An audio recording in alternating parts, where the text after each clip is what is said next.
Oke, Assalamualaikum warahmatullahi wabarakatuh. Alhamdulillah, selalu saja lisan kita memuji Allah subhanahu wa ta'ala atas segala nikmat yang dilimpahkan kepada kita.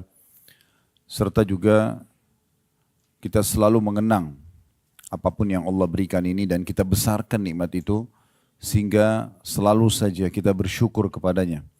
Sekecil apapun nikmat yang kita sedang nikmati, apakah itu oksigen yang kita hirup, mata kita bisa menangkap cahaya, telinga kita bisa mendengarkan suara, dan apapun itu sifatnya.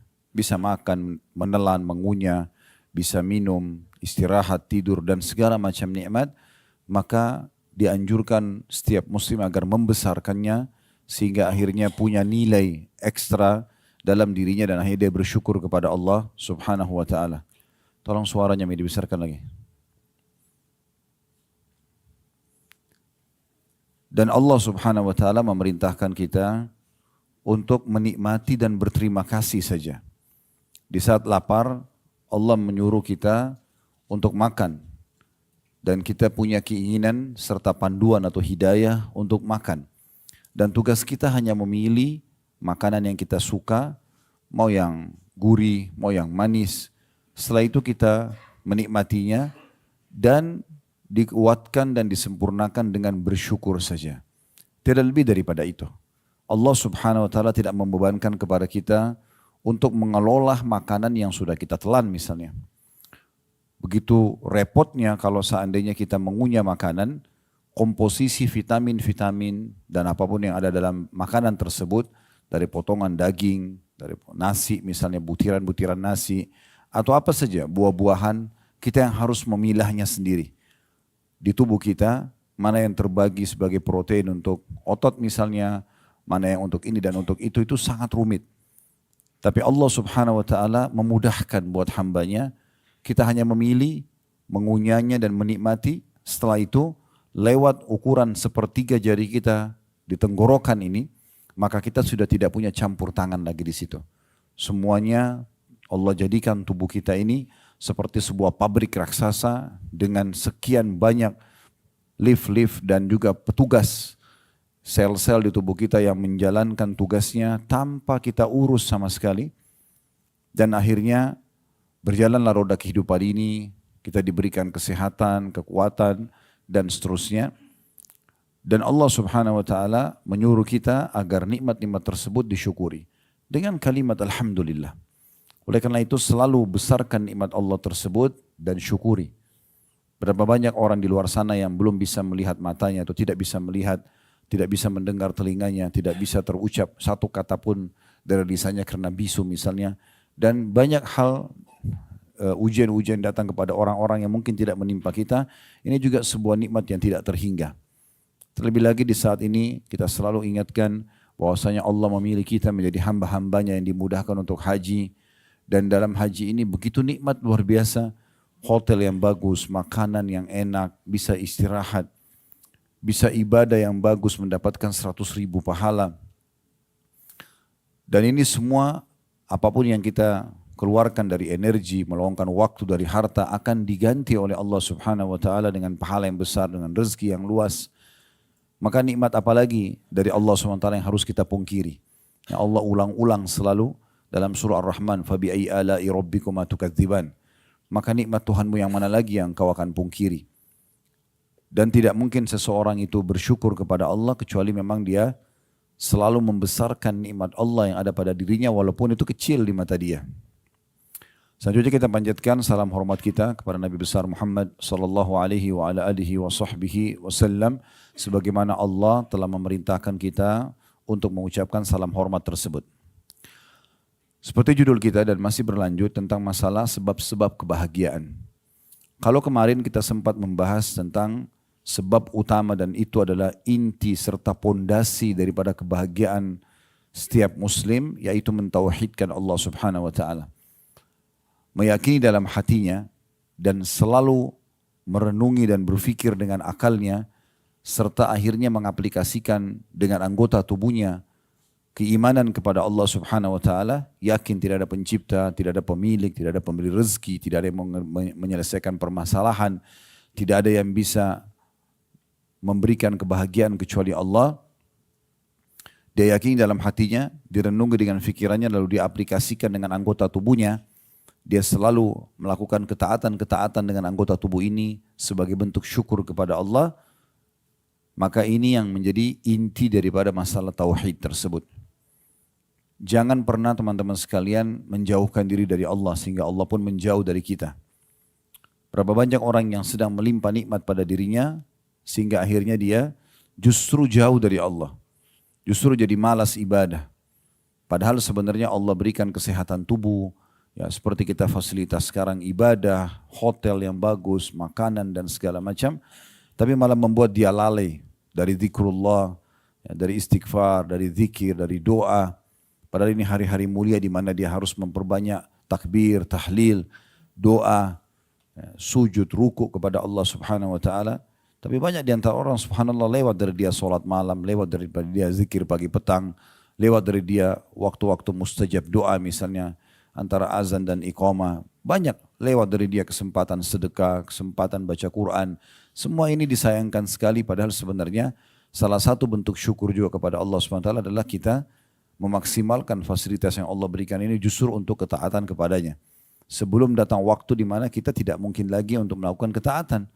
Baik itu puncaknya dengan meninggal atau ada halangan-halangan lain yang sifatnya duniawi yang harusnya kita selalu ya jadikan sebagai kehati-hatian dalam diri kita. Jangan sampai luput kesempatan-kesempatan tersebut. Ya. Saya pernah satu waktu mengunjungi sahabat ayah saya di Makassar. Setiap kali saya ke Makassar waktu ayah masih hidup, seringkali saya menemani beliau, kutemui teman-temannya. Gitu. Ada teman beliau yang sudah meninggal juga sekarang, rahimahumullah semuanya. Saya pas datang ke rumahnya, terus saya cuma menemani saja. Dan saya dengarin obrolan orang tua pada saat itu. Saya ambil hikmah-hikmah dari pembicaraan mereka. Salah satunya pada saat waktu itu azan asar, saya pamit sama teman ayah saya ini karena beliau pemilik rumah. Saya ingin ke masjid sebentar. Saya keluar ke masjid, tapi pulang dari sholat asar dari masjid, saya datang lagi ke rumah situ. Terus dia melihat saya lalu mengatakan kata-kata yang saya jadikan selalu pegangan gitu. Dia mengatakan, nak dulu saya juga waktu masih muda seperti kamu, saya selalu ke masjid. Selalu ke masjid.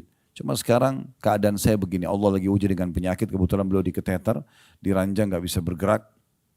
Sakit kalau tidak salah stroke kakinya sebelah kanan tuh. Intinya dia gak bisa lagi. Lalu dia mengatakan dulu tuh saya masih muda seperti kamu, saya tidak meninggalkan masjid. Tapi sekarang keadaannya seperti ini. Dia cuma bicara seperti itu saja karena dia melihat saya ke masjid. Tapi subhanallah saya jadikan sebagai bahan introspeksi diri. Saya mengatakan iya, kenapa saya harus tunggu umur sudah tua seperti ini misalnya, kemudian ada halangan baru kemudian menyesali kesempatan-kesempatan tadinya kaki masih bisa melangkah ke masjid, ya tangan masih bisa berzikir, kita masih bisa berdoa, kita masih bisa haji dan umroh tapi disia-siakan. Semuanya dianggap tidak masalah, nanti aja ditunda-tunda. Padahal sebenarnya peluang-peluang tidak mungkin terulang. Ya. Setiap peluang ibadah itu bisa kita katakan tidak terulang. Dan ada waktu juga tempat di mana dia tidak terulang. Kecuali di waktu dan tempat yang Allah perintahkan lagi. Contoh misalnya, kalau hari ini Bapak Ibu menuju ke Mina, Arafah, nggak ada nilainya. Artinya tempat itu mulia, tapi nggak ada nilainya. Belum ada mabit di Mina, belum ada wukuf di Arafah. Dia hanya terjadi di waktu yang sudah Allah tentukan. Itulah tanggal 8 sampai tanggal 13 Zulhijjah. Nah ini waktunya. Kalau orang luput dari waktu ini, maka luput selamanya untuk tahun itu. Dia hanya bisa tahun depan misalnya. Contoh yang lain, sholat misalnya. Bagi laki-laki lebih utama saf awal contohnya. Ya mungkin karena kita di sini Masjid Haram agak susah untuk masuk ke sekitar Ka'bah, gitu kan, kena saf awal di situ. Tapi kalau kita lagi di Indonesia misalnya, selama ada kesempatan masuk di saf awal, masuk. Saf awal itu hanya bernilai di waktu sholat itu. Antara azan dan iqamah saja. Kalau orang yang pas iqamah dia masuk di saf awal, dapat lihat keutamaan saf awal itu. Tetapi kalau imam selesai salam, kita di saf kedua lalu masuk ke saf pertama, nggak ada nilainya. Waktunya cuma itu saja. Kalau kita ingin mengejar kembali keutamaan saf awal itu, tunggu sholat yang akan datang. Cuma permasalahannya, di buku amal kita sudah tercatat, di sholat yang tadi, yang luput saf awal itu, akan tercatat luput dari kita saf awal selamanya. Gak bisa diperbaiki. Setiap peluang ibadah itu, kalau sudah luput dari kita sekali akan luput selamanya. Kita bisa mengejar untuk mengerjakan setelah itu kalau ada kesempatan lagi Allah berikan. Kayak tadi kasus saf awal misalnya. Kayak tadi misalnya haji tapi tahun depan lagi. Tetapi harusnya tercatat di buku amal kita di waktu Allah berikan kesempatan. Kenapa kita harus sia-siakan? Nah ini poin penting sekali untuk diperhatikan dalam masalah amal-amal soleh. Kalau dosa, orang melakukan dosa, dia bisa dihukum sama Allah. Tetapi dengan taubat kepada Allah, bersih. Orang mukmin yang cerdas, dia selalu fokus kepada hal-hal yang diperintahkan yang wajib itu. Ibadah. Dengan sendirinya dosa akan dia tinggalkan. Dan dia harus melihat bahwasanya peluang ibadah ini adalah peluang ibadah saya yang terakhir. Makanya Nabi Muhammad SAW itu, kalau beliau akan takbiratul ihram, beliau biasa menghadap ke makmumnya sambil mengatakan, Sallu salatal muwadda'ah. Salatlah seperti sholat perpisahan. Anggap setelah sholat ini meninggal.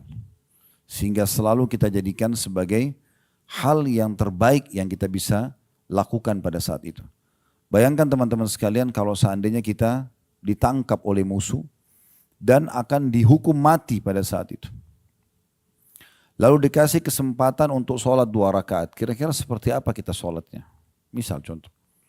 Atau ada seseorang divonis oleh dokter, secara medis orang ini ya sudah tidak ada umurnya lagi. Tapi dia masih punya kesempatan sholat 2 rakaat. Kira-kira bagaimana sholatnya? Atau lebih jauh daripada itu. Andai saja ada orang meninggal dunia, kemudian diberikan kesempatan hidup oleh Allah beberapa saat. Misal orang sudah meninggal dikasih hidup 5 menit saja. Kira-kira 5 menit itu apa yang orang akan lakukan? Apakah dia akan kembali ke makanan favoritnya? Apakah dia akan kumpul lagi sama keluarganya? Apakah dia akan melanjutkan meeting yang miliaran? Kalau dikasih kesempatan hidup lagi orang yang sudah meninggal. Pastikan teman-teman sekalian dia akan mencari ibadah yang paling menguntungkan bagi dia. Misalnya tobat nasuha, misalnya sujud, sholat 2 rakaat. Untuk mati lagi setelah itu. Maka kita tidak usah tunggu teman-teman sekalian dokter vonis kita. Tidak perlu kita tunggu misalnya musuh akan menawan dan menebas leher kita. Kita tidak perlu menunggu meninggal dulu baru kemudian kita mau menyesal. Dibangunkan lagi untuk mengejar amal soleh, tidak. Tapi kita bagaimana menjadikan peluang amal soleh itu adalah kesempatan emas yang Allah berikan.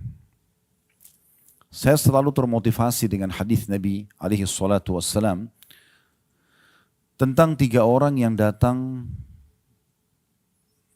masuk Islam di kota Madinah, kemudian ketiga orang ini tinggal menjadi tamu di rumahnya Talha bin Ubaidillah radhiyallahu anhu. Talha bin Ubaidillah salah satu dari 10 sahabat yang dijamin masuk surga. Orang ini datang, 3 orang ini datang kemudian bertamu. Berjalan waktu, dari 3 orang yang bertamu ini, yang pertama ikut jihad mati syahid.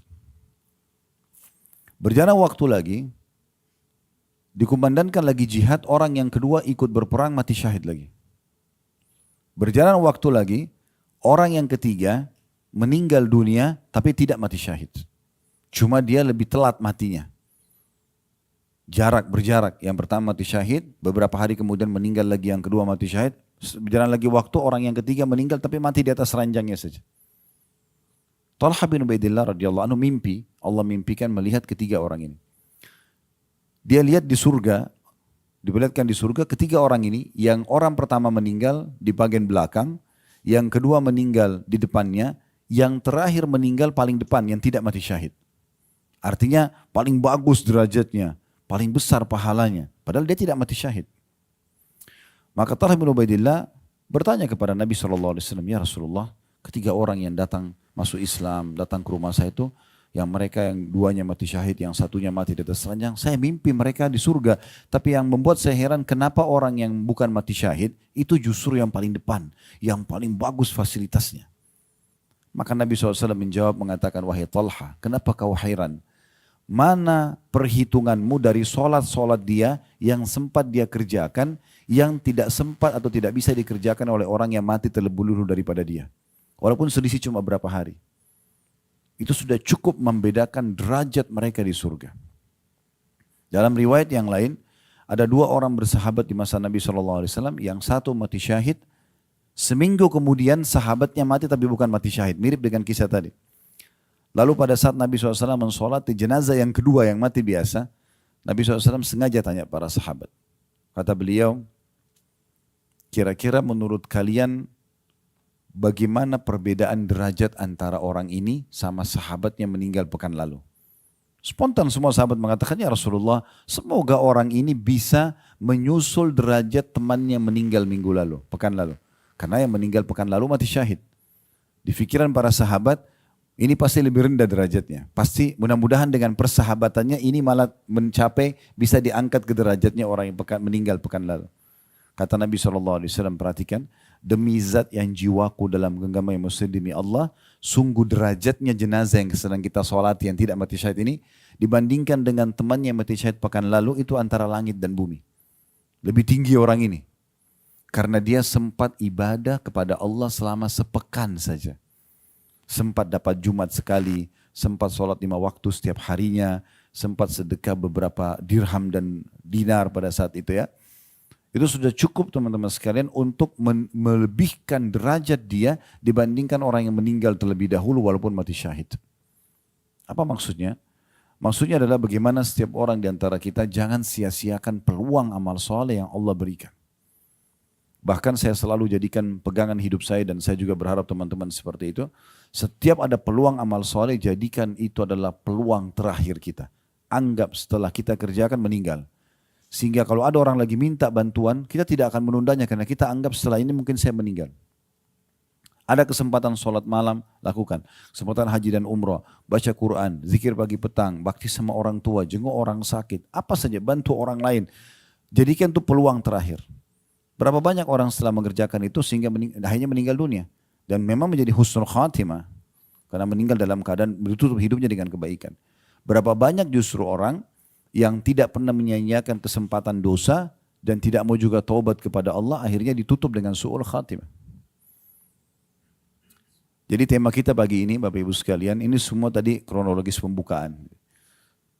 Sebab-sebab kebahagiaan kedua setelah mentauhidkan Allah adalah introspeksi diri.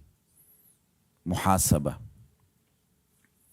Jadi bagaimana seorang mukmin selalu introspeksi diri. Kalau ada kesempatan amal soleh, dia segera mengerjakannya.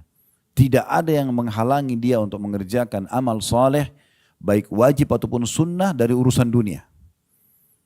Semua urusan dunia itu dikesampingkan. Selama itu perintah Allah di depan mata dia, wajib ataupun sunnah dia akan kerjakan terlebih dahulu. Coba praktekin teman-teman sekalian. Lagi meeting, berhentikan dulu untuk sholat. Azan berhenti, sholat. Dan lakukan dengan khusyuk.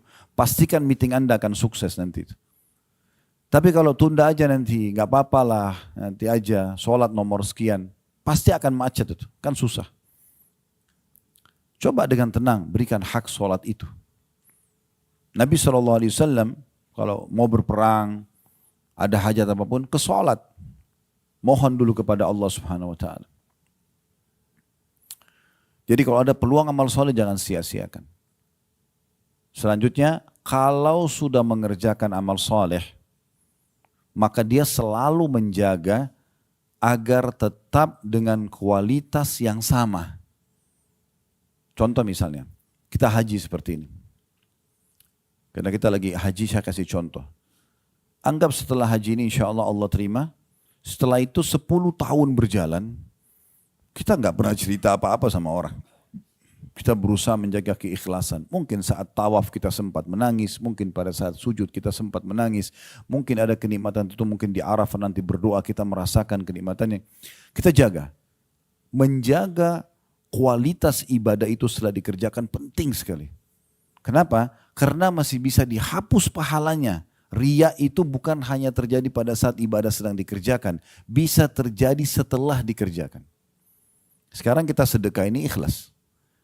Besok kita ceritain kepada teman-teman, oh kemarin tuh saya sedekah di sana. Bisa hilang nggak pahalanya? Bisa hilang. Haji sudah lewat 10 tahun pun, tiba-tiba ada orang ngobrol. Saya, dia baru pulang haji misalnya. Saya kemarin waktu tawaf tuh nangis, tersentuh banget tuh lihat Ka'bah misal. Dia ngomong gitu. Syaitan bisikin kita, kau kan juga 10 tahun lalu sama tuh. Nah, waktu tawaf sempat nangis, ceritain juga. Oh saya juga begitu, selesai urusannya. Nah, selesai urusannya. Yang sudah 10 tahun kita jaga habis. Coba bayangkan. Poin ini banyak orang luput nih. Jadi setelah poin pertama jangan menyanyiakan peluang amal soleh. Setelah itu poin kedua ini satu rangkaian menjaga selalu kualitas ibadah itu selamanya sampai kita wafat. Kalau boleh orang tidak tahu nggak usah tahu. Nggak usah tahu. Makanya dalam sebuah hadis sahih riwayat Imam Muslim kata Nabi SAW, Innallaha yuhibbut taqiyul ghaniyul khafi. Allah sangat cinta sama hambanya yang suka bertakwa. Takwa itu maksudnya selalu patuh. Allah perintahkan dikerjakan, yang Allah larang dijauhi, gitu kan. Apa saja yang wajib sunnah semua dikerjakan. Yang haram dan makruh semua ditinggalkan. Ya. Dia tidak pandang bulu, pokoknya semuanya dikerjakan. Wajib semua dikerjakan. Yang haram juga yang makruh semua dijauhi. Allah suka dengan hamba yang seperti ini. Yang kedua, ghani. Kaya dan suka bersedekah. Kaya secara kejiwaan, tidak suka mengemis.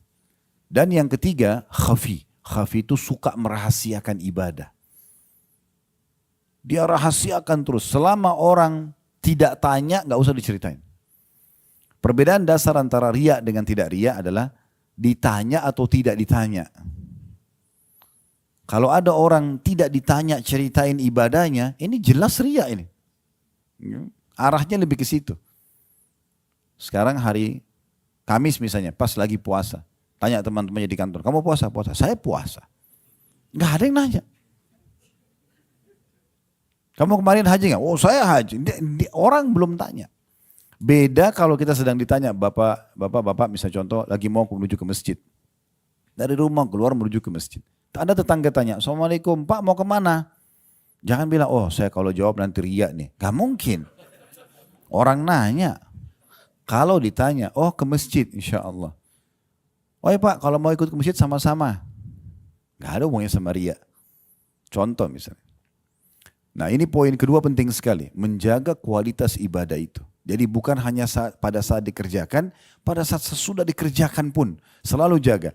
Dan yang paling tepat adalah rahasiakan. Semua ibadah yang sudah kita kerjain tidak usah khawatir, ada malaikat yang catat. Dan tidak akan pernah luput satu pun pahala yang dicatatkan itu. Itu poin penting. Jadi jaga selalu kualitasnya. Dan bagi seorang mukmin, dia berusaha selalu kualitas itu, kalaupun dia sudah mencapai misal dari angka 10 itu adalah 5, kedepannya dia usahakan naik ke angka 6. Kedepannya dia berusaha naik ke angka 7. Terus begitu. Kapan seseorang itu mengejar prestasi terbaik, maka dia tidak akan jauh dari prestasi itu. Contoh misalnya kalau kita lagi kuliah di kampus, nilai lulusnya 100. Kalau orang mencari angka 100, saya pernah praktik untuk mahasiswa ini. Pada saat saya kejar angka 100, nilainya nggak jauh dari situ. Bisa 100, bisa 99, bisa 98, nggak jauh dari situ. 97, 95 mungkin paling jauh. Karena targetnya 100. Tapi kalau nilai lulusnya hanya 60, orang targetnya hanya 60, bisa nggak lulus. Maka ini kita jadikan sebagai pegangan kita dalam masalah ibadah. Selalu target kita yang terbaik. Kalau bahasa agama kan afdal. Mana afdalnya? Nah afdalnya gitu, kita kerjain. Kita berusaha. Tentu di sini sesuai dengan koridor hadis Nabi SAW. Wa'budullah mastata'atum. Sembahlah Tuhan kalian semampu kalian. Selama kita mampu, kita kerjain yang terbaik. Kalau ada halangan tentu tidak ada masalah. Ya, seperti itu kurang lebih. Kemudian yang ketiga, dalam masalah introspeksi diri ini adalah menjauhkan diri dari dosa-dosa. Serta tidak mengulanginya lagi. Nah, sekolah haji ini sedang mengajarkan kita itu. Ya, sedang mengajarkan kita itu. Jadi semua orang di antara kita pasti punya peluang buat dosa. Gak ada yang tidak. Pasti semua punya peluang. Karena pasti letas. Karena syaitan membuka pintu itu. Tapi sebagai seorang mukmin, dia berusaha untuk introspeksi diri. Dia maksimal untuk tidak terjerumus. Kalau pernah terjerumus, dia meninggalkan dan tidak mau mengulangi lagi. Nah seperti itu. Kan istighfar, nanti ada salah satu bahasan kita itu ya, masalah istighfar insya Allah dan taubat. Istighfar itu permohonan maaf. Seperti kalau kita buat salah sama orang, maafin saya, nah itu istighfar. Kalau taubat itu berarti ikrar tidak mau mengulangi. Kayak kita kalau buat salah sama orang, kita tulis ikrar, saya berjanji tidak akan ulangi, nah itu taubat. Nah kalau kita bilang astagfirullah wa atubu ilaih, ya Allah aku mohon maaf kepadamu dan aku janji tidak mau ulangi. Nah ini harus benar nih janjinya. Jangan diulangi. Nah itu bahan introspeksi. Ini luar biasa yang harus kita perhatikan tentang masalah introspeksi itu.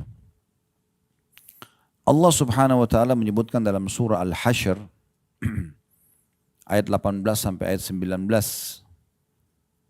Ini kita jadikan dalil pertama dalam masalah bahasan kita, introspeksi diri ini. Bunyinya surah Al-Hasyr ayat 18 dan 19, ya ayyuhalladzina amanu taqullaha wal tanzur nafsum ma qaddamat lighadin wattaqullaha innallaha khabirum bima ta'malun wa la takunu kalladzina nasullaha fa ansahum anfusahum fa ulaika humul fasiqun. Artinya hai orang beriman, bertakwalah kepada Allah, selalu patuh dan tunduk kepadanya, dan hendaklah setiap diri memperhatikan apa yang telah diperbuatnya untuk hari esok akhirat. Nah, di sini kan Allah ajak kita. Harus selalu dia perhatikan. Yang dia buat ini nanti di hari esok menambah kantong pahala dia atau malah mendatangkan hukuman. Ini harus dia perhatikan selalu dan cuma dia penentunya. Jangan menjadi seperti sebagian orang, teman-teman sekalian. Kalau diajak taubat, diajak kembali kepada Allah, iya ya, kapan ya? Seakan-akan dia tunggu, maaf tanda kutip, tangan turun dari langit memberhentikan dia dari dosa itu. Enggak mungkin. Dia harus mengambil langkah. Allah berfirman, innallaha la yughayyiru ma biqaumin hatta yughayyiru ma bi anfusihim. Allah tidak akan mengubah nasib satu kaum sampai mereka mengubah nasibnya sendiri. Begitu juga dengan peluang amal soleh. Kenapa kamu enggak sholat malam? Iya ya, kapan ya? Kenapa cuma kapan ya? Ayo segera bergerak. Enggak ada waktu. Waktu kita sangat terbatas. Setiap pagi seperti ini umur kita berkurang. Jangan disia-siakan. Saya pernah membuat sebuah judul bahkan menjadi sebuah tema ceramah, inilah hari emasmu. Yang saya bahas apa? Hari emas itu hari yang kayak sekarang ini kita masih hidup. Kayak hari ini, pagi ini kita masih hidup ini hari emas.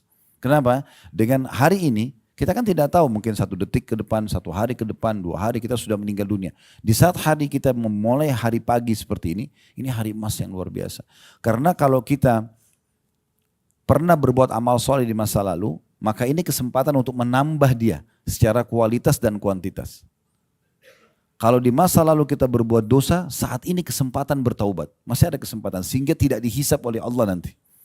Ini hari emas yang luar biasa. Jadi kalau datang hari seperti ini peluang emas, jangan disia-siakan. Banyak orang begitu dia merasa dirinya lowong, waktu lowong, malah jauh tidak beribadah tadi saya bilang. Sayang sekali. Padahal sebenarnya kesempatan ini adalah kesempatan emas. Makanya kata Nabi SAW, ni'matani magmunun katsirun minan nas. 2 nikmat yang banyak luput dari sekalian banyak manusia. As-sihhatu wal faraq. Kesehatan dan waktu lowong.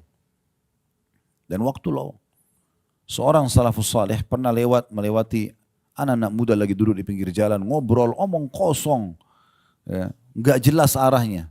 Enggak mendatangkan maslahat dunia apalagi akhirat. Kalau orang duduk bicara masalah bisnis, masa depan, pendidikan, bermanfaat mungkin. Gitu kan. Mungkin dia mau bangun rumah, dia konsultasi, mungkin. Urusan dunia, tapi ada manfaatnya. Enggak ada orang mungkin duduk ngobrol sama temannya sudah 20 tahun, itu aja ceritanya berulang-ulang. Temannya sudah hafal di luar kepala, diulang-ulang. Apa manfaatnya? Ya. Maka beliau lewat, dan lihat orang-orang yang lagi ngobrol omong kosong. Kata beliau, demi Allah kalau seandainya bisa saya beli waktunya mereka, saya akan beli. Ini waktu yang mereka buang-buang ini, kalau saya bisa beli, saya bayar pakai uang ini. Saya dikasih, tapi nggak bisa, sudah ditentukan waktu masing-masing. Maka jangan sia-siakan itu. Makanya Allah bilang di sini, hai orang-orang yang beriman, bertakwa kepada Allah. Jadikan semua hidup kalian kepatuhan kepada Allah.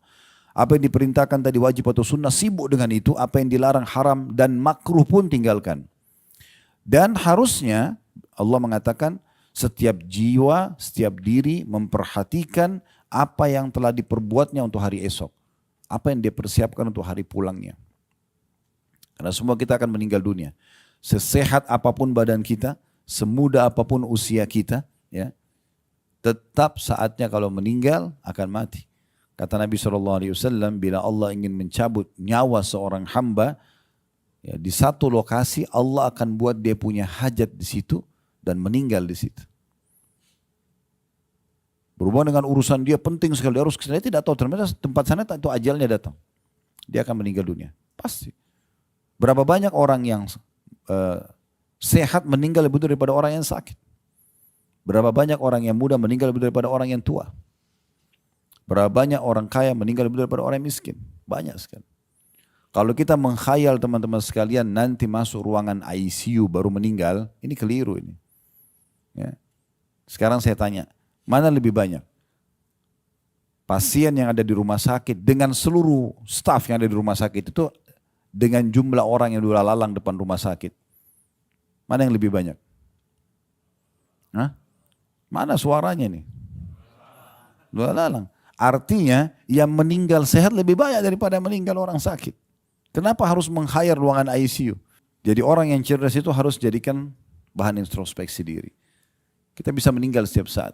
Ya, saya sering kasih contoh di pengajian, bukan mendoakan diri saya, tapi bisa saja berapa banyak gitu kalau kita lihat contoh-contoh di YouTube meninggal husnul khatimah. Biasa banyak cuplikan, ada lagi ceramah, ada yang lagi sholat, ada yang lagi ihram meninggal. Dia tidak sangka kalau tadi dia akan meninggal, tapi bisa saja. Mungkin lagi begini saya lihat malaikat maut cabut ruh saya meninggal. Orang cuma kenang Khalid Basalamah pernah ceramah, selesai.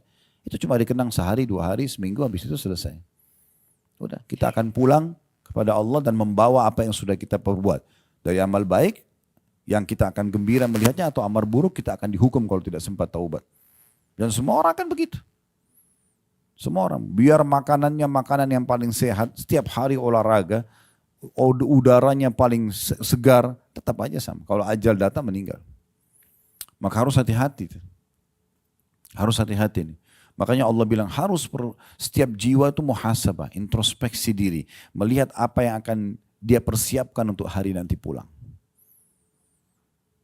Kita selalu terbuai dengan, oh umur masih muda. Selalu lihat orang yang lebih tua dari kita, oh itu orang lebih tua. Padahal banyak yang lebih muda dari dia sudah meninggal. Kan gitu.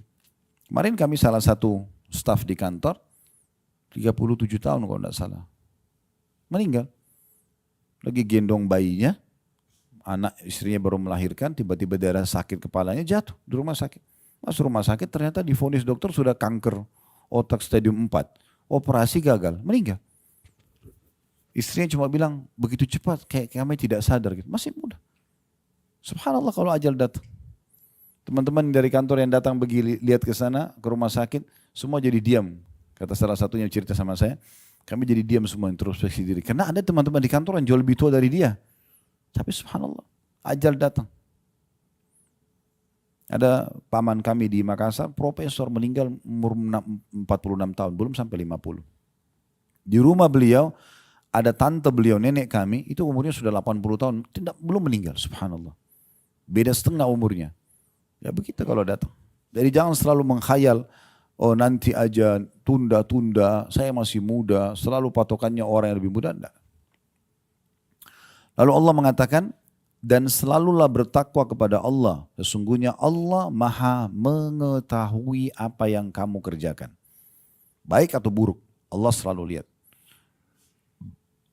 Di ayat 19-nya, وَلَا تَكُونُوا كَالَّذِينَ نَسُوا اللَّهَ فَأَنْسَاهُمْ أَنْفُسَهُمْ أُولَٰئِكَ هُمُ الْفَاسِقُونَ. Dan jangan pernah kamu seperti orang-orang yang lupa kepada Allah. Gak mau ibadah. Ya. Selalu buat dosa. Lalu Allah menjadikan mereka pun lupa kepada diri mereka sendiri. Mereka lupa umurnya, lupa ibadahnya dan segala macam. Mereka itulah orang-orang yang fasik, kata Allah. Ya. Muhasabah ini teman-teman sekalian, memang bagian daripada rangkaian agama kita. Umar bin Khattab punya statement yang menarik dalam masalah ini. Beliau mengatakan, hasibu anfusakum qabla an tuhasabu. Selalu introspeksi diri kalian, hisab diri kalian sebelum kalian dihisab. Sebelum kalian dihisab, ya. Lalu beliau mengatakan itu akan memudahkan hisab kalian nanti. Jadi kalau kita di dunia ini selalu muhasabah, oh tadi sholat saya kualitasnya bagus gak sih? Nanti saya coba naikkan, tingkatkan kualitasnya misalnya. Tadi perbuatan dosa, kayaknya saya harus segera taubat nih. Nah, introspeksi seperti ini akan memudahkan hisab kita di akhirat. Karena kita di dunia sudah hisab duluan. Selalu kita berusaha tingkatkan kualitas daripada ibadah kita dan selalu kita segera meninggalkan pelanggaran yang kita lakukan. Lalu beliau mengatakan, dan timbanglah amal kalian sebelum ditimbang kelak. Ingatlah keadaan yang genting pada hari kiamat nanti. Sebagaimana Allah gambarkan dalam surah Al-Haqqah ayat 18 kata beliau. Yauma idzin tu'raduna la takhfa minkum khafiyah. Pada hari itu nanti kamu akan dihadapkan kepada Rabbmu secara individual. Setiap orang di antara kita akan menghadap kepada Tuhannya dan secara individual.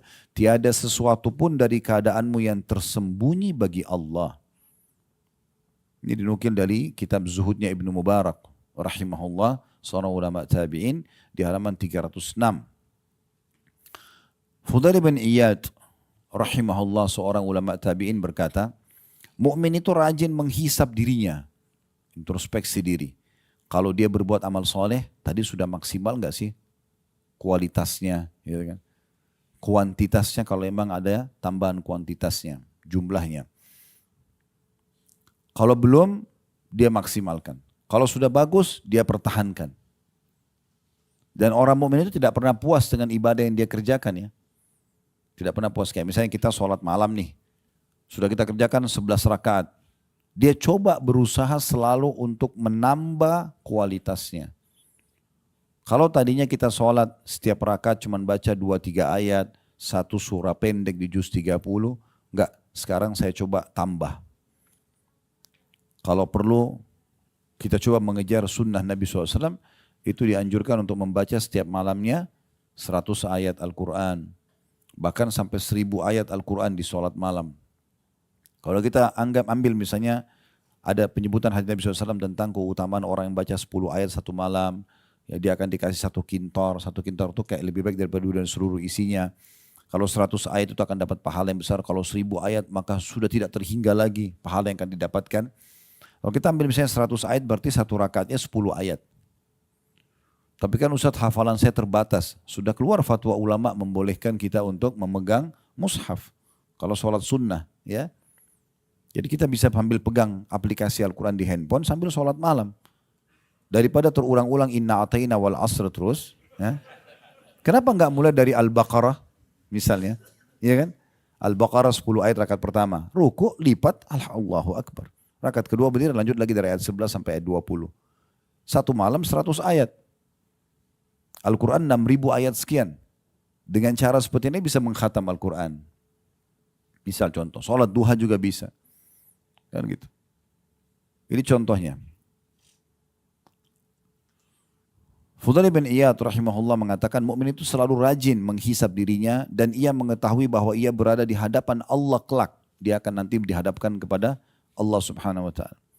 Sedangkan orang munafik adalah orang yang lalai terhadap dirinya sendiri, maksudnya enggan introspeksi diri.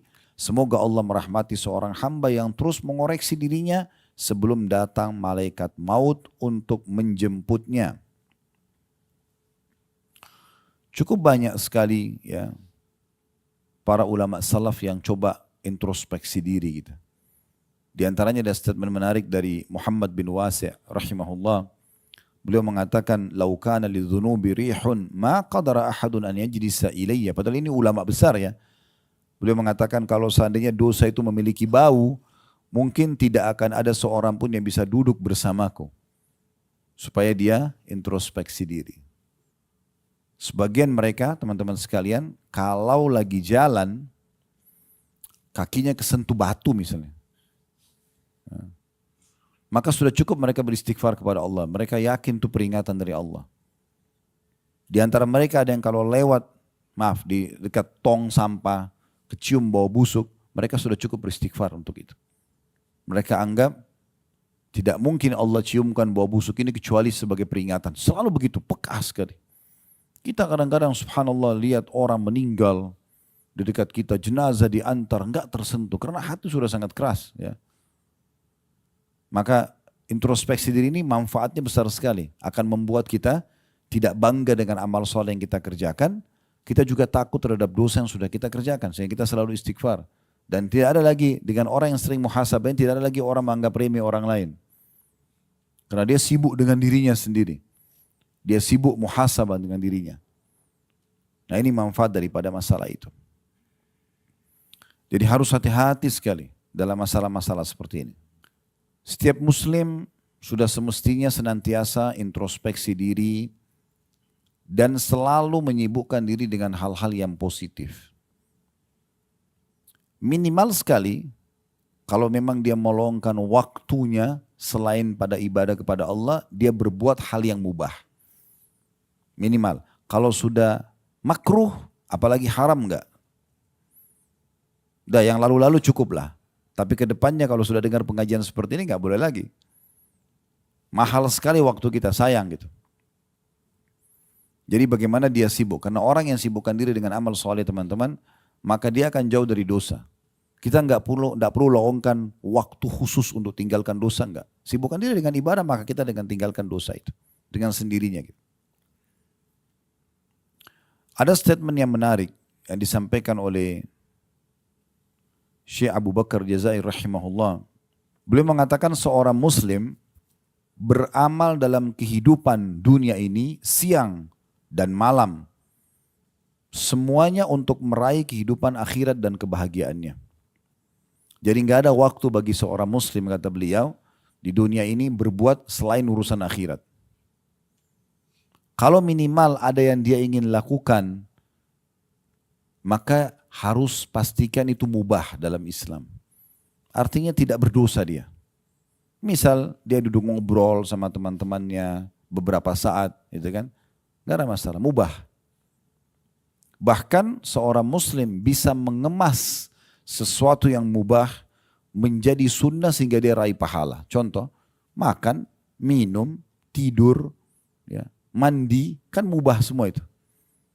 Ini bisa hanya dengan niat seorang muslim menjadikannya sebagai sunnah. Misal dia makan dan minum niat untuk memberikan hak tubuhnya. Karena sang pencipta Allah yang menciptakan kita dan menciptakan rasa lapar dan haus kita sebagai isyarat kalau tubuh butuh nutrisi dan butuh cairan. Kalau kita hanya makan dan minum karena lapar nih, haus misalnya, sebatas itu mubah. Tapi kalau kita niat, ini peringatan dari Allah supaya saya berikan hak jasad saya. Berubah dari mubah menjadi sunnah. Mandi misalnya. Kalau hanya sekedar gerah nih mandi, udah begitu aja, maka mubah. Tapi kalau mandi karena niat ingin merawat tubuh yang Allah amanahkan, hanya gitu saja transisi dipindahkan dari niat tadinya cuma sekedar hilangkan gerah, sekarang kita niatnya untuk memberikan hak jasad jadi sunnah. Tidur, bukan hanya sekedar ngantuk tidur, tapi niatkan agar bisa memberikan niat untuk memberikan hak jasad itu. Maka jadi sunnah. Sepanjang malam kita tidur 4, 5, 6 jam jadi pahala. Begitu seterusnya. Ya. Maka kita bisa mengubah hal-hal yang mubah menjadi sunnah. Tapi kalau minimal kita ingin luangkan waktu pun di dunia ini, maka pada hal-hal yang mubah. Kalau dosa ini selesai, musuhan aja. Udah gak ada pintu untuk negosiasi dalam masalah itu. Nah itu yang beliau bilang. Seorang muslim harusnya selalu beramal dalam kehidupan dunia ini siang dan malam untuk meraih kebahagiaan akhirat. Dunia adalah ladang beramalnya. Mereka seyogyanya selalu memperhatikan ibadah-ibadah fardu atau wajib sebagaimana seorang pedagang memperhatikan modal usahanya. Antum kalau lagi berbisnis, saya yakin teman-teman sini tidak asing, banyak pengusaha Masya Allah. Kita kalau letakkan modal kita 100 juta, 1 miliar, saya yakin pedagang yang benar, dia akan memperhatikan modal supaya tidak terganggu. Dan bagaimana modal ini bisa terputar dan mendatangkan keuntungan. Nah, beliau memberikan gambaran supaya mudah difahami. Harusnya setiap muslim itu melihat amal wajibnya. Sholat 5 waktu, puasa Ramadan, haji kayak kita. Seperti pedagang lagi memperhatikan modal usahanya. Tidak boleh luput dari dia. Dan juga memperhatikan ibadah-ibadah sunnahnya sebagaimana pedagang memperhatikan keuntungan-keuntungan usahanya. Jadi bagaimana selalu kita berpikir, nih investasi kemana lagi nih supaya datang keuntungan. Nah seperti itu kita melihat amal sunnah, itu investasi kita. Jadi jangan tinggalin tuh sholat qabliyah, ba'diyah, duha, sholat malam, tahiyat masjid, sholat wudu. Selalu kita kerjakan sebagai bentuk investasi. Sebagaimana pedagang menjaga keuntungan-keuntungan usahanya. Serta menjadikan maksiat dan juga dosa seperti layaknya kerugian dalam perniagaan. Bagaimana kita kalau lagi dagang tidak mau ada kerugian masuk, ya. Kalau kita sudah tahu, oh saya masuk proyek ini dipastikan akan rugi, kita nggak akan masuk kan. Nah seperti itu orang. Kalau saya buat dosa ini saya akan rugi nih pasti. Ada konsekuensinya. Ini bahasanya luar biasa. Beliau mengatakan, dan memperhatikan dan menjadikan maksiat juga dosa-dosa seperti layaknya kerugian dalam perniagaan. Lalu dia menyendiri sesaat di akhir harinya setiap hari guna introspeksi diri atas hal tersebut.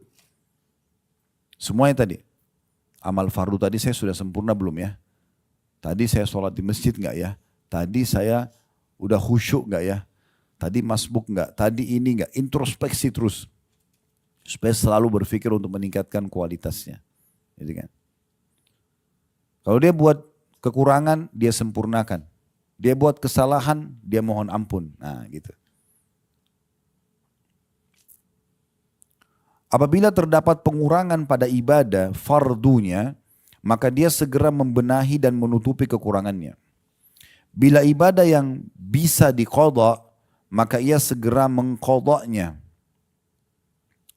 Ibadah diqadha itu kalau wajib, misal ada orang ketiduran, dia letih sekali, mungkin ada satu aktivitas yang sangat meletihkan sehingga dia begadang, tertidur lewat subuhnya. Bukan disengaja. Dia bangun setelah terbit matahari seperti ini. Ya dia kerjakan subuhnya. Jangan ditinggalkan. Karena boleh dia mengqadha, ada uzurnya. Gitu kan. Itu kalau ibadah yang boleh diqadha. Puasa Ramadan dia punya utang. Dia segerakan qadhanya itu. Jangan ditunda-tunda. Ini mohon maaf kadang-kadang ibu-ibu kan berhalangan gitu ya. Walaupun sudah saya bahasakan kemarin di manasik, saya sudah ingatkan ibu-ibu, Allah sudah mudahkan melalui fatwa para ulama boleh meminum penunda haid. Jadi Ramadan supaya nggak punya utang, nggak usah haid di Ramadan, gitu kan. Begitu juga dengan haji dan umrah, minum saja, gitu kan, supaya ibadahnya tidak terganggu. Tapi kalau misalnya ada orang punya utang Ramadan, biasanya orang kena terlalaikan, oh masih ada kesempatan 11 bulan ke depan. Ya udah nanti aja deh bayar utang Ramadannya. Baik kalau dia meninggal bagaimana? Sudah tahu belum hukumnya? Kalau bapak ibu punya utang Ramadan, utang wajib Ramadan, sudah lewat Idul Fitri, masuk 1 Syawal, 2 Syawal, kita bukan meninggal di Ramadan, meninggalnya di bulan Syawal. Kalau kita puasa Ramadan, niatnya 1 bulan, tapi pas pertengahan bulan Ramadan meninggal. Ya udah, dan dia sempat puasa yang selama 2 minggu itu, 2 pekan itu. Dia nggak ada masalah. 2 minggu yang terjadi tidak ada kewajiban karena sudah meninggal. Tapi kalau dia misalnya punya utang Ramadan 6 hari, kemudian masuk bulan Syawal, dia baru meninggal, misalnya pekan kedua, pekan ketiga bulan Syawal dia baru meninggal, dia belum bayar utang Ramadan yang sepekan, ahli warisnya wajib bayarkan. Karena itu wajib, tidak bisa tidak. Karena sebenarnya dia masih punya kesempatan untuk mengerjakannya, kan gitu. Jangan ditunda ini. Betul Allah berikan keringanan bisa sampai Sya'ban bulan depan, tapi jangan ditunda-tunda kalau ada kesempatan. Kenapa ditunda? Pernah ada seorang ibu tanya kami di pengajian, Ustadz, itu waktu itu 3 hari lagi mau lebaran. 3 hari lagi mau masuk Ramadan, maaf. 3 hari lagi mau masuk Ramadan. Ustadz, saya punya utang puasa 2 pekan. Sekarang tinggal 3 hari lagi Ramadan. Apa yang harus saya lakukan? Subhanallah. Ya. Orang seperti ini, pesawat ibarat pesawat sayapnya 2 sudah patah, suruh ustadznya selamatkan. Terus mana 11 bulan yang lalu ini, 10 bulan ke belakang mana? Kenapa sisa 3 hari Ramadan baru nanya? Ya tobat nasuha. Bayar yang mampu, nanti habis lebaran Idul Fitri bayar. Tapi nggak boleh orang seperti ini. Untung dia masih hidup. Kalau dia meninggal pada saat itu bagaimana? Apalagi kalau ahli waris tidak tahu berapa utangnya. Karena ini jadi masalah. Jadi nggak boleh dia tunda-tunda. Ini beliau mengatakan kalimat yang luar biasa. Apabila terdapat pengurangan pada ibadah fardunya, maka dia segera membenahi dan menutupi kekurangannya. Bila ibadah bisa diqadha, maka ia segera mengqadhanya, tidak menunda. Jika bukan ibadah wajib, maka memohon ampun lalu jika bukan ibadah yang bisa diqadha, maka dia memohon ampun dan memperbanyak ibadah-ibadah sunnah. Misalnya terlewatkan dari dia sebuah ibadah wajib secara sengaja. Kan kalau ada orang dalam bahasan fikih itu, kalau ada orang sengaja meninggalkan sholat. Beda hukumnya orang kalau meninggalkan sholat tapi dia punya uzur. Maksudnya telat keluar dari waktunya. Tapi kalau tidak ada uzur, ada orang masuk waktu sholat asar misalnya, dia lalai. Tidak mau memang sholat, sudahlah nanti aja. Dia mungkin berharap ada petunjuk apa yang datang kepada dia untuk dia sholat. Dia memang tidak mau sholat. Begitu tiba maghrib, udah lewat waktu asar, kebetulan ada satu orang yang datang menasihatin dia, lalu dia tersentuh, dia ingin taubat kepada Allah. Di sini teman-teman sekalian, dia nggak boleh lagi sholat asar. Karena dia sengaja tinggalkan. Bukan uzur. Dia tinggal setelah taubat sholat maghribnya. Karena masuk waktu maghrib. Jadi nggak boleh yang sengaja ditinggalkan itu untuk diulangi lagi. Kemudian kata beliau, apabila ia melihat kekurangan dalam ibadah-ibadah sunnahnya, maka dia segera menggantikannya. Disnukil dalam perbuatan Abdullah bin Umar radhiyallahu anhu, dan juga pernah disebutkan dari Nabi SAW kalau beliau terlewatkan sholat malam, Nabi SAW pernah satu malam tertidur nggak sholat malam, maka beliau mengganti dengan 12 rakaat di waktu duha. Kalau sholat malam kan kalau dengan witirnya ganjil ya 11, nah itu dia dikerjakan 12 sebagai ganti sholat malamnya yang ketinggalan gitu. Apabila ia melihat kekurangan dalam ibadah-ibadah sunnahnya, maka dia menggantikan dan menutupi kekurangannya. Jadi kayak misalnya sebagian salaf juga itu kalau ketinggalan sholat malam, maka beliau tutupin dengan sedekah misalnya. Ditutupin dengan ibadah-ibadah lain. Apabila dia mengalami kerugian akibat menerjang larangan-larangan Allah, misalnya orang buat dosa, maka ia segera mohon ampun dan kembali kepada Allah. Ini dinukil dari kitab Minhajul Muslim di halaman 158. Kata para ulama, muhasabah adalah metode terbaik dalam memperbaiki diri, melatih, mensucikan jiwa, membersihkannya dari segala pelanggaran, memaksimalkan untuk meraih apa yang Allah janjikan. Itu fungsi daripada introspeksi diri. Ya. Umar bin Khattab berkata, bila malam hari, ini Umar melakukan sebagai bentuk introspeksi diri ya.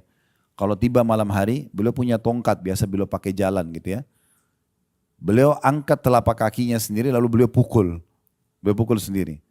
Sambil beliau mengatakan, ya, apa yang telah engkau lakukan hari ini? Jadi maksudnya dia sendiri sebagai bahan introspeksi dirinya, dia mengatakan apa yang telah engkau lakukan pada hari ini.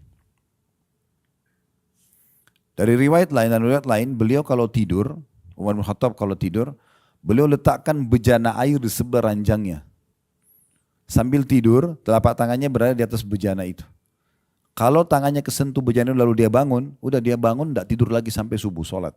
Abu Talha radhiyallahu anhu, seorang sahabat Nabi yang lain, terkenal dengan kebun kurmanya yang sangat banyak, orangnya kaya raya. Satu waktu pada saat akan panen, buah kurmanya sangat banyak, melimpah dan ranum sekali gitu. Dia tertarik dengan itu. Maka dia pun akhirnya luput dari zikir kepada Allah. Ya. Maka dia segera bermuhasabah kepada Allah. Jadi dia sibuk, dia liatin terus buah-buahnya keliling kebun itu lama waktunya. Berjam-jam habis hanya untuk itu saja. Lalu beliau baru sadar, ternyata ini banyak sekali waktu saya terbuang hanya untuk lihat ini saja. Maka beliau mengeluarkan sedekah setengah kebunnya itu. Sebagai bahan introspeksi diri. Ahnaf bin Qais radhiyallahu anhu, seorang sahabat Nabi yang lain. Suatu ketika, kan masa itu tidak ada penerangan kayak kita sekarang. Zaman dulu orang pakai sumbu dengan minyak zaitun, ada api untuk penerangan gitu. Maka dia pernah memasukkan atau meletakkan jari-jarinya di atas api itu yang ada dari sumbu untuk penerangan. Lalu dia berbicara dengan dirinya sendiri, ya, pada saat dia sudah rasakan panasnya api itu, lalu dia mengatakan, ya, Hai Hunaif, dia panggil namanya sendiri. Apa yang mendorongmu berbuat kala itu?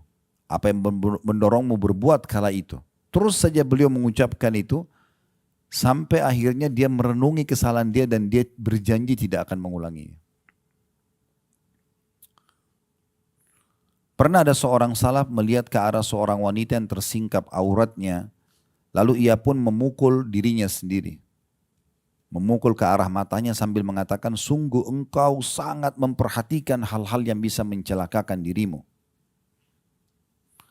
Seorang yang lain pernah sengaja ke gurun pasir yang sangat panas di siang hari, dan dia buka bajunya kemudian dia mengguling-gulingkan dirinya di pasir tersebut sambil dia mengatakan, rasakanlah ini karena neraka jahanam lebih panas daripada ini. Rabi' ibn Huthaim rahimahullah, seorang ulama tabi'in, beliau sengaja menggali liang lahat di belakang rumahnya. Sengaja beliau gali itu.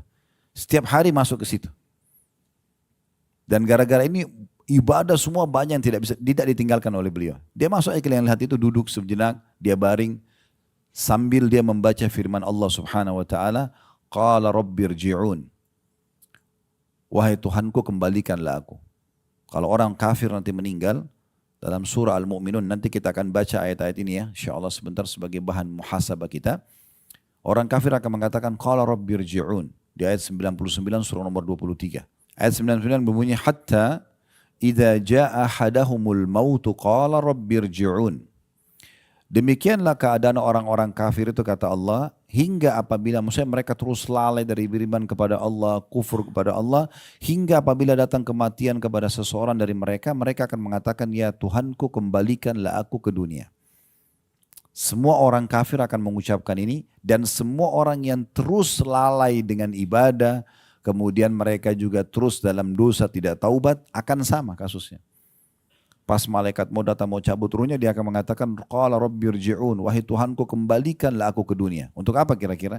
Tadi sudah saya singgung, apakah untuk kembali ke makanan favoritnya, ke meetingnya, ke apa saja? Enggak. Perhatikan, ini kekal. Allah sudah turunkan 1400 tahun yang lalu. Dan akan terus ditilawakan oleh orang beriman sampai hari kiamat nanti. Ayat 100-nya. Orang yang mau meninggal, yang kafir, ataupun yang banyak kelalaian dari ibadah atau banyak dosanya tidak sempat tobat, mereka akan mengatakan ini. Perhatikan baik-baik ayat 100-nya. La'alli a'malu salihan fima tarakt. Kalla innaha kalimatun huwa qailuha wa min waraihim barzakhun ila yaumi yub'atsun. Tujuannya kembali ke dunia agar aku berbuat amal soleh terhadap apa yang telah aku tinggalkan dulu. Jadi kalau mereka dikasih kesempatan untuk hidup lagi, maka mereka akan maksimal ibadah. Nah, kenapa kita harus tunggu seperti ini? Malaikat mau datang baru mau minta. Sudah tidak mungkin gitu. Kata Allah, sekali-kali tidak. Nggak mungkin. Kalau malaikat mau sudah datang bertugas, di saat detik itu akan dicabut namanya. Sesungguhnya itu hanya perkataan yang diucapkan saja. Dan di hadapan mereka nanti akan ada dinding atau barzakh sampai hari dibangkitkan.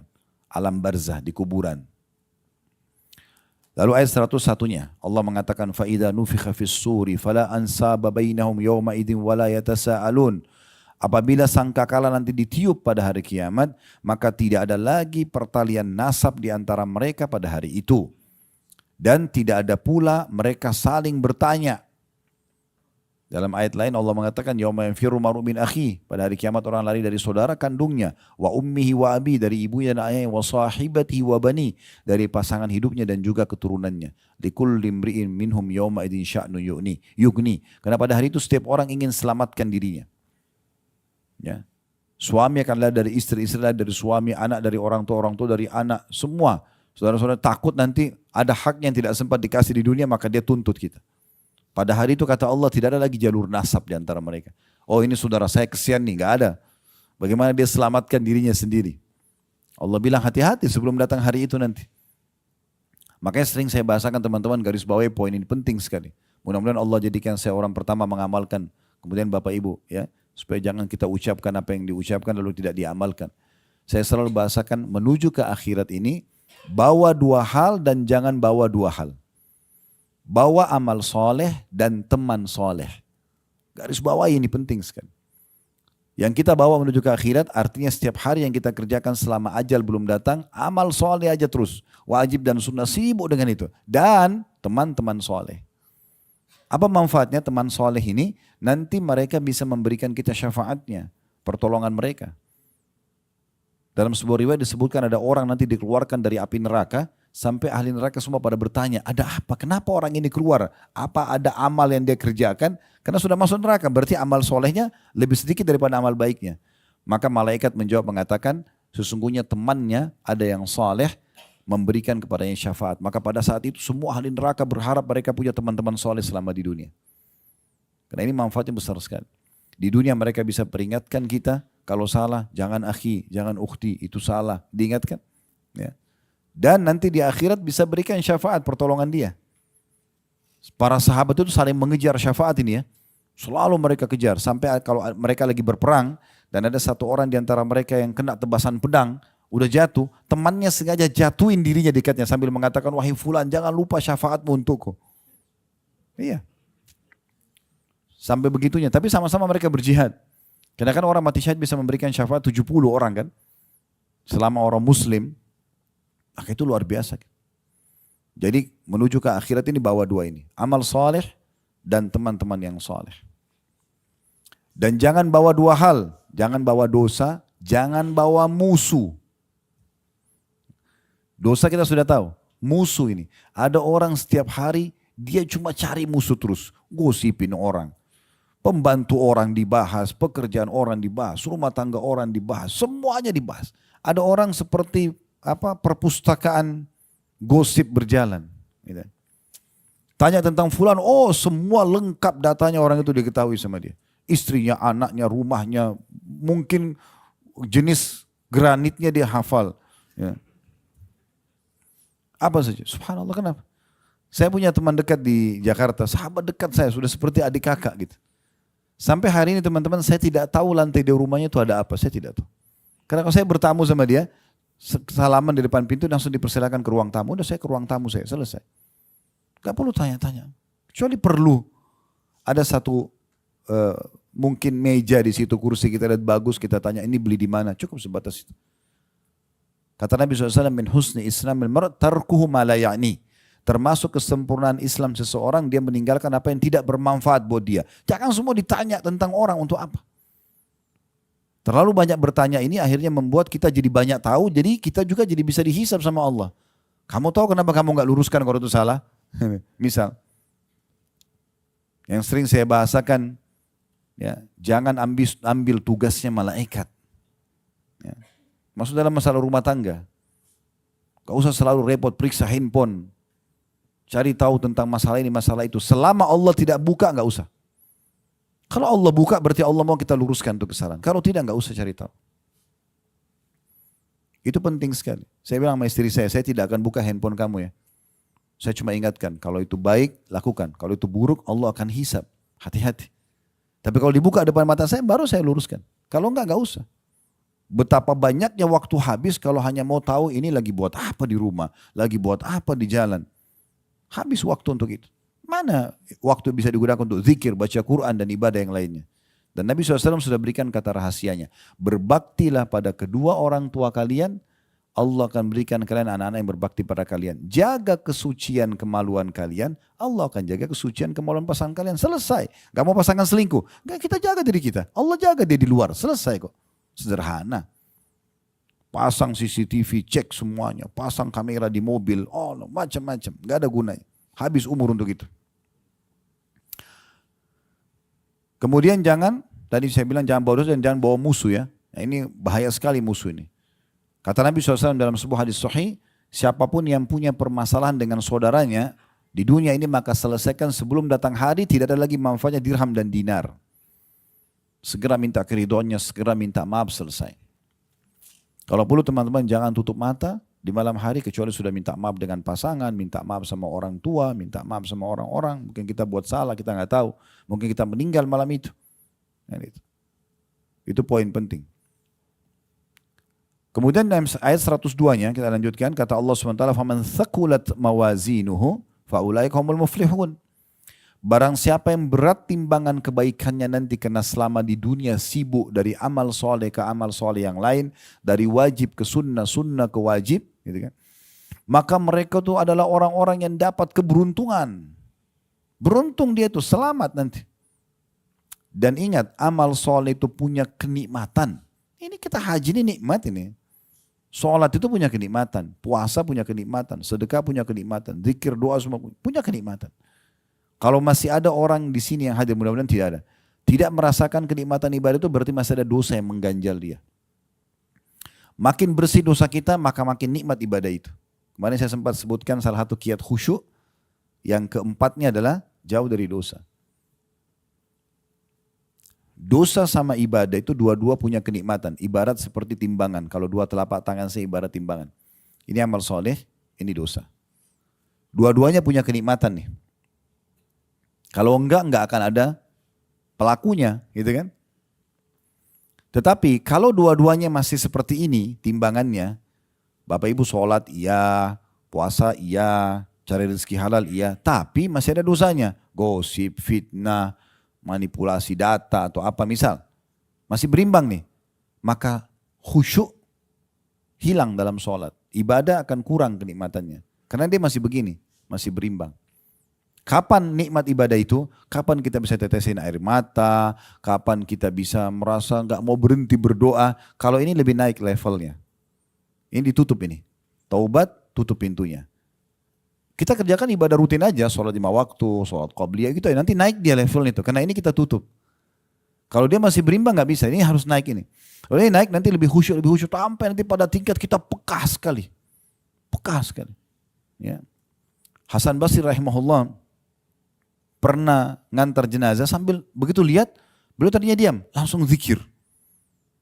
Ditanya oleh orang sebelahnya, wahai imam itu kayak kita kiai, ustaz, kenapa anda berzikir? Dia mau tahu hukumnya. Langsung dia mengatakan, berzikirlah wahai anak muda karena yang sedang kita antar sudah nggak bisa berzikir. Itu kena kepekaan. Ya. Nah kepekaan ini dalam ibadah ini akan muncul kalau dia naik itu levelnya. Dan caranya memang ini harus ditutup ini, jangan dibuka. Bahasa saya sering teman-teman sekalian, kalau anda mau hijrah, antum mau hijrah, jangan setengah-setengah. Jadi orang soal itu dan soalnya 100% aja sekalian. Kenapa sih setengah-setengah? Kenapa dicicil? Udah sekalian. Dan tidak usah pakai tapi, ya, tapi Ustaz. Gitu, ya. Saya sih mau tobat tapi, saya sebenarnya mau haji Ustaz. Tapi terus ini. Kenapa tapi? Saya sebenarnya mau bantu pesan itu tapi, ya udah malaikat tulis ada tapinya. Dan kalau sebaliknya, ini parah sekali nih. Kalau ibadahnya turun, kuantitas, kualitasnya, dosanya makin meningkat.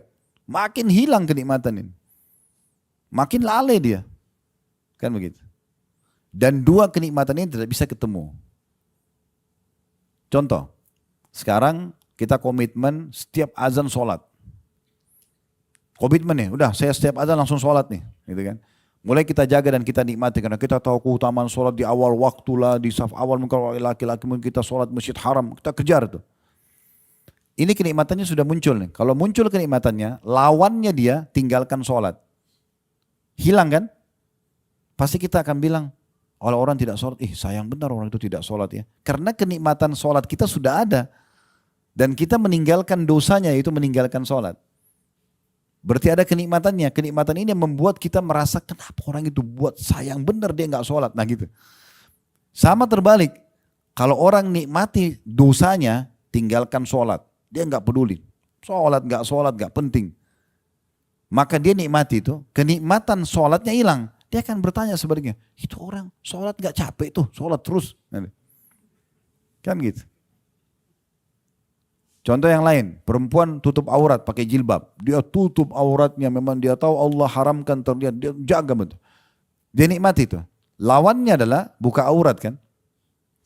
Kalau orang nikmati tutup aurat itu, misalnya akhwat kita, maka dia akan mengatakan pada yang masih buka auratnya, kenapa ya dia buka aurat itu, sayang bener. Tak takut tuh, gini-gini sekarang. Itu muncul karena dia nikmati jilbabnya tadi, tutup auratnya itu.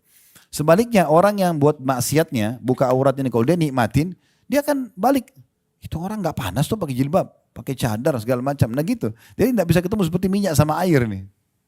Kalau ada orang coba gabungkan keduanya, dia ibadah tapi dia masih buat maksiat, seperti tadi tidak ada hasilnya, nggak berefek. Kalau ada orang misalnya dia jaga ibadah, dia jaga juga dosanya, maka dia tidak nikmat ibadah, tidak nikmat buat dosa. Ya. Kalau ada orang misalnya dia sholat 5 waktu, tapi masih mabuk misalnya. Contoh, dia mabuk jam 2 malam tapi nanti jam 5 dia mau subuh. Enak gak mabuknya? Gak enak. Hah? Dia berpikir terus selama 3 jam itu, sambil mabuk sambil berpikir. Jadi tidak datangkan ketenangan jiwa buat dia. Karena dia masih beban dengan sholat kan. Dia mau satuin gak bisa ini. Gak mungkin gitu. Jadi susah. Dia udah lurus di istiqomah di agama, tapi masih berinteraksi sama lawan jenis misalnya. Dia tidak enak, setengah-setengah. Coba kalau orang mabuk tapi nggak sholat. Udah dia teler di pinggir jalan, dia tidak peduli. Ya, dia nikmati itu. Tapi ujungnya neraka ini. Jadi seperti itu. Jadi nggak bisa ketemu teman-teman. Makanya sekaligus kalau mau jadi orang baik, mau penuhi timbangan amal kita dengan kebaikan, maksimal aja. Jadi orang soleh itu dan soleha sekaligus 100%. Jangan setengah-setengah, gak usah nyicil-nyicil. Gak usah tadi ada kata-kata tapi. 103-nya Allah mengatakan waman khaffat mawazinuhu, dan siapa yang ringan nanti timbangan amal solehnya hari kiamat karena di dunia tidak maksimalkan, faulaikal ladzina khasiru anfusahum fi jahannam khalidun. Mereka itulah orang-orang yang merugikan diri mereka sendiri. Mereka kekal dalam neraka jahanam. Jadi penentuan nanti di akhirat cuma ada 2 tempat ya, surga atau neraka. Itu keputusannya di sini. Di dunia selama hidup. Ini nanti yang menentukan kita ke surga atau kita ke neraka. Jadi salah di sini udah salah juga di sana pasti. Kalau di akhirat kita masih bisa nego, ya Allah saya nggak mau neraka, saya mau surga, aman. Ini nggak bisa. Penentunya di sini.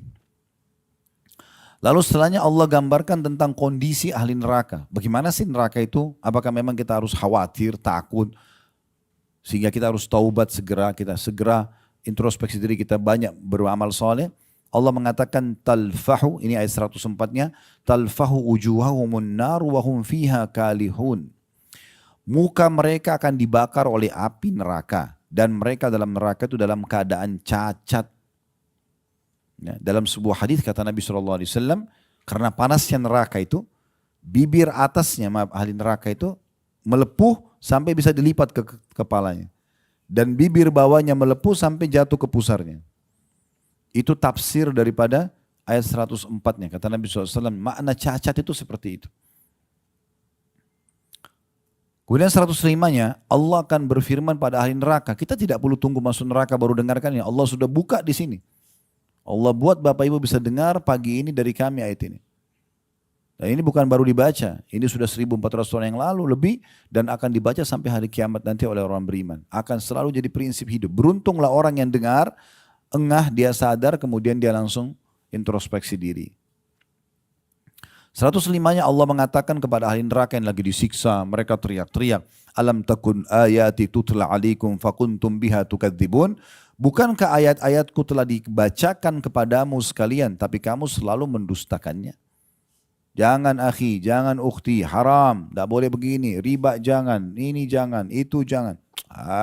Udahlah, so alim, apalah, malah dicaci maki orang yang nasihatin dia. Oh ini garis keras ini, jangan didengar. Ya. Ya sudah, tunggu nanti Allah bilang sama dia begini di neraka. Bukankah sudah dibacakan ayat-ayatku padamu? Dan subhanallah, termasuk hikmah Allah SWT itu, Allah tidak pernah paksakan hambanya. Tidak paksain ibadah. Kalau Allah mau, Allah bisa kan?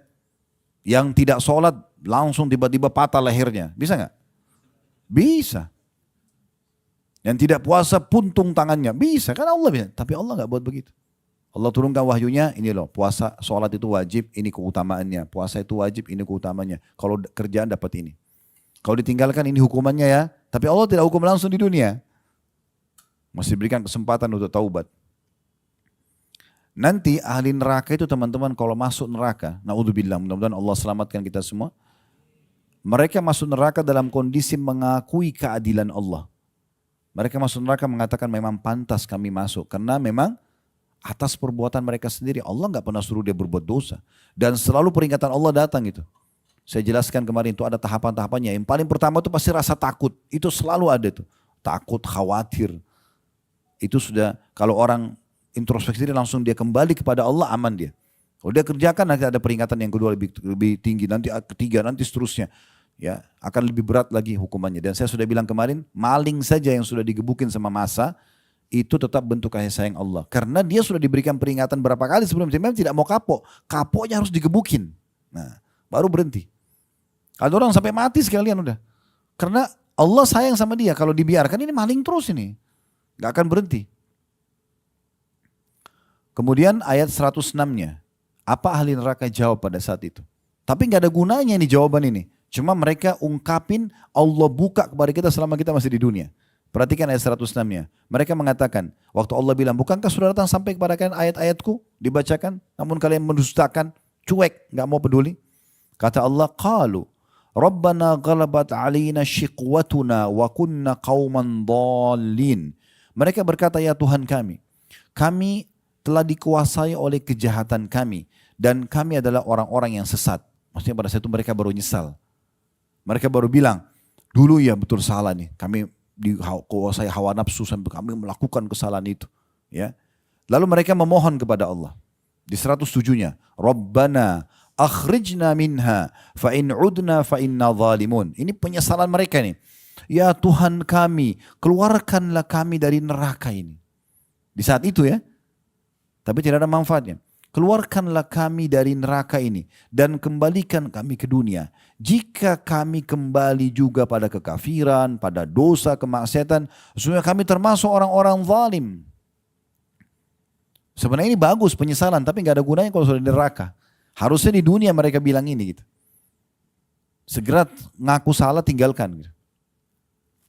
108-nya. Allah berfirman kepada mereka, ini firman Allah yang paling tegas. Allah itu Ar-Rahmanur Rahim, Maha Pengasih, Maha Penyayang. Tapi bagi ahli neraka, Allah akan tegas sama mereka. Allah bilang, qala khsa'u fiha wa la tukallimun. Allah berfirman, tinggallah dengan hina di dalam neraka itu. Dan jangan pernah kamu berbicara dengan aku. Subhanallah, saya pernah dapat sebuah hadis. Kata Nabi SAW, ahli neraka itu kan mereka tidak pernah berhenti ya. Tidak ada istilah istirahat. Kalau di penjara ada saatnya orang istirahat, dikasih makan, kalau luka diobatin, walaupun sudah dihukum. Di neraka nggak ada begitu. Per detiknya siksaan terus, siksaan non-stop dan tidak ada kematian. Kalau orang maling digebukin mati, orang sudah tinggalkan, nggak digebukin lagi. Karena orang tahu orang mati nggak sakit lagi. Tapi di neraka nggak.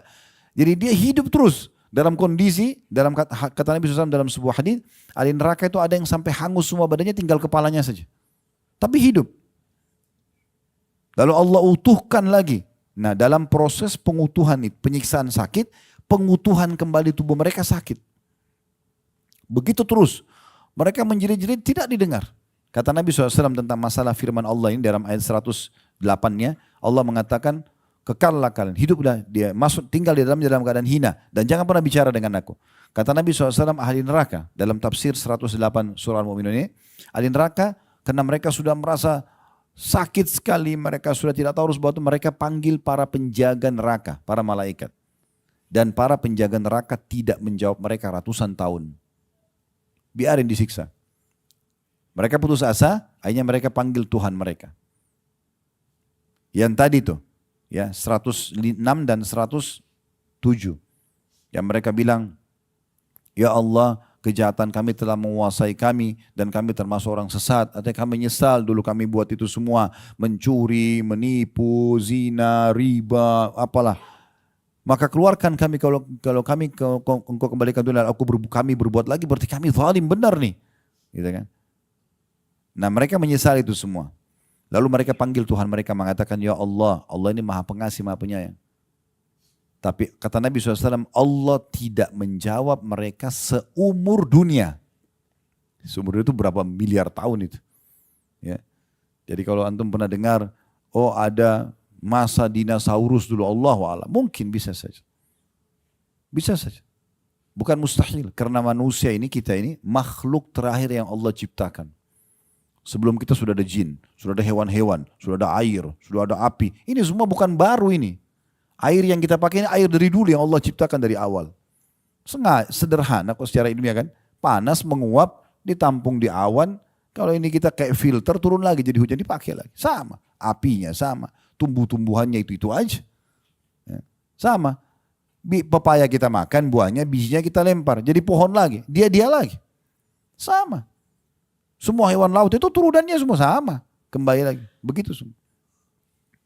Makanya waktu Nabi Adam AS diciptakan, iblis sudah ada kan? Kan iblis nggak mau sujud. Sudah ada di dunia dia. Kenapa iblis nggak mau sujud? Karena dia berharap dia jadi pemimpin di bumi. Ini masalah politik juga ini. Ya. Dia mau jadi pemimpin. Begitu Allah bilang, saya akan ciptakan di muka bumi khalifah. Pemimpin, manusia itu, Adam. Di situ dia cemburu. Oh berarti sudah putus asa dia nggak bisa lagi jadi pemimpin di bumi. Maka waktu disuruh sujud dia nggak mau sujud. Berarti intinya iblis ada kan sebelumnya.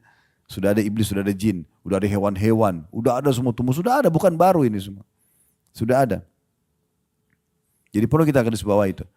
Maka Allah Subhanahu wa taala tidak mengajak bicara mereka selama umur dunia. Allahu alam berapa miliar tahun. Disiksa terus. Setelah seumur dunia baru Allah berfirman seperti ayat 108 ini. Setelah seumur dunia miliaran tahun, ya Allah masih mengatakan kepada mereka, qala khsa'u fiha wa la tukallimun.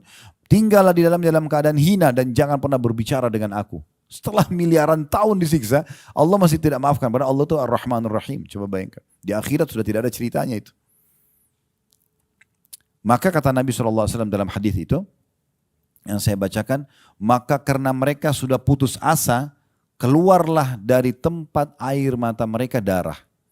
Dan ketahuilah, kalau air mata yang keluar selama mereka disiksa itu, dijalankan atau dialirkan di atasnya kapal, maka bisa mengalir. Karena penuhnya dengan air mata. Jangan dibayangkan ini neraka seperti penjara kita ya. Penuh darah, nananya ahli neraka di situ numpuk-numpuk.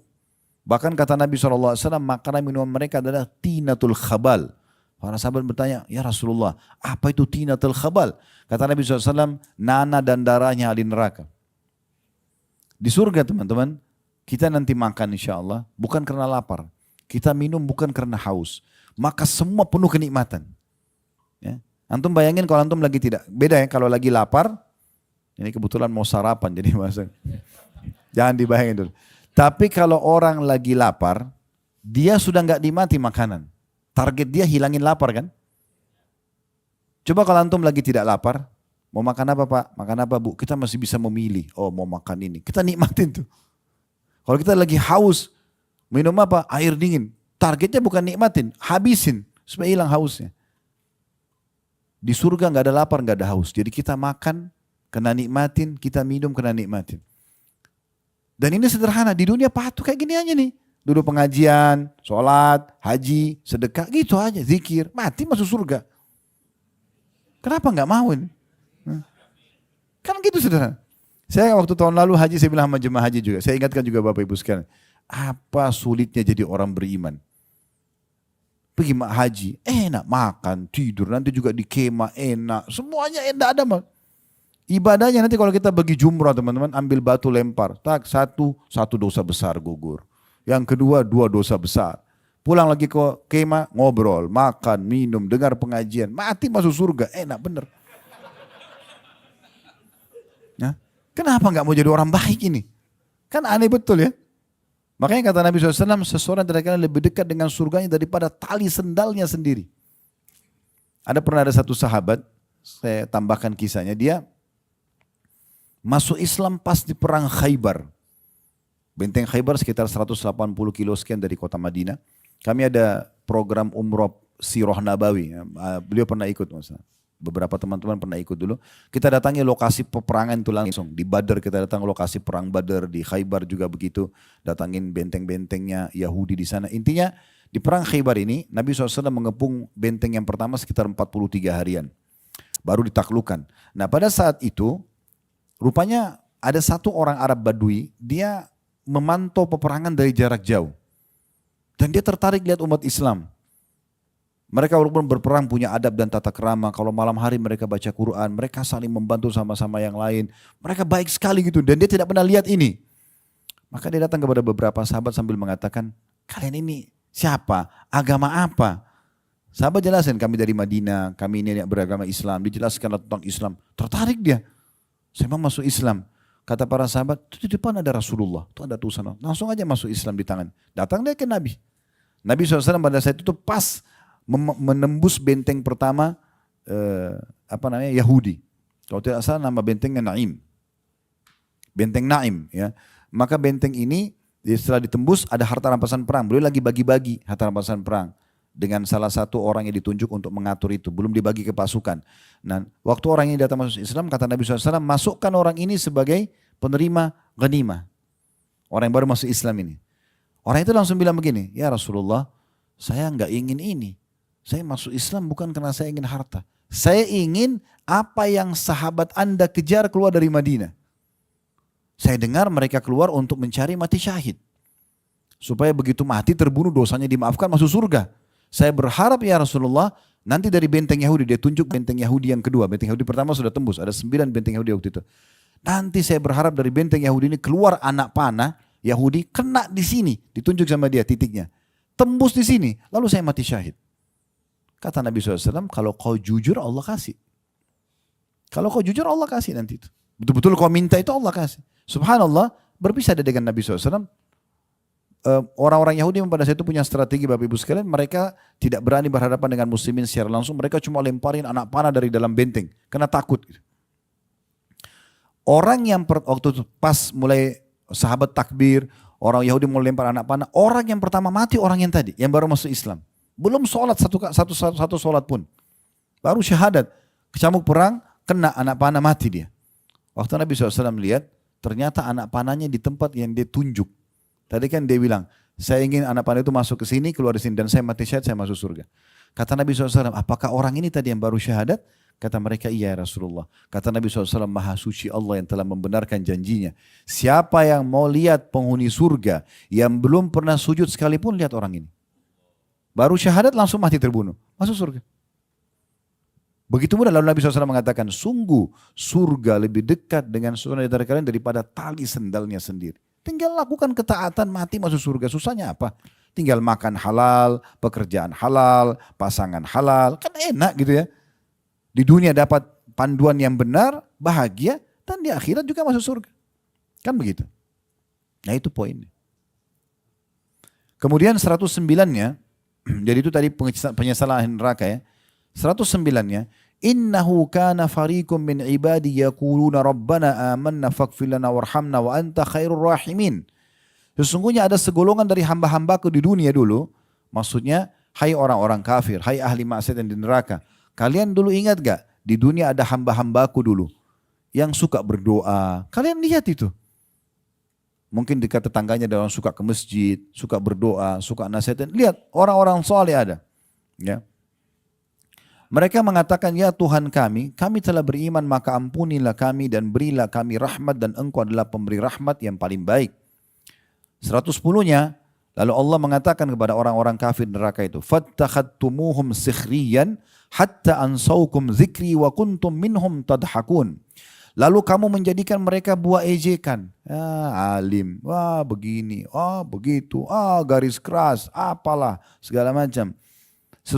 Sehingga kesibukan kamu mengejek mereka, menjadikan kamu lupa mengingat aku.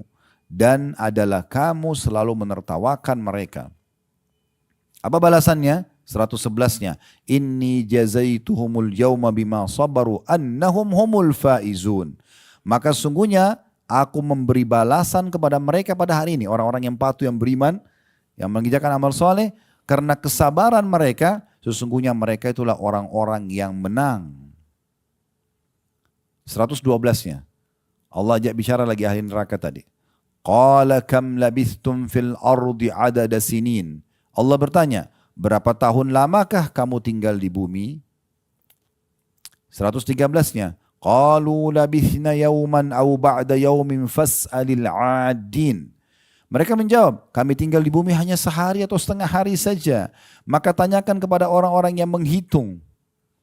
Maksudnya, kita biar hidup 50 tahun, 60 tahun, 70 tahun, 100 tahun, 200 tahun. Di akhirat nanti kita bayangkan, seperti sehari, seperti setengah hari. Ini sudah bisa kita bayangkan di dunia ya teman-teman sekalian. Sekarang mungkin kita sudah tidak asing pernah ketemu, anggaplah di sini yang paling sepuh Masya Allah 60 tahun berapa umurnya kemarin. Misal ketemu sama teman SD-nya atau SMP-nya. Lalu kemudian mereka mengenanglah masa dulu di sekolah. Seperti baru kemarin itu. Seperti baru kemarin. Ya. Itu di dunia, begitu di akhirat nanti orang akan lihat, nanti kita teman-teman lihat histori hidup kita ini. Dari lahir dari rahim ibu, tangisan pertama, kedipan mata pertama, yang ke-100, yang ke-1000, semua fenomena kehidupan kita, sampai akhirnya kita meninggal. Cuman ini ya? Gitu nanti. Sebentar sekali. Mereka ungkapin itu. Kami hidup di dunia hanya sehari atau setengah hari saja.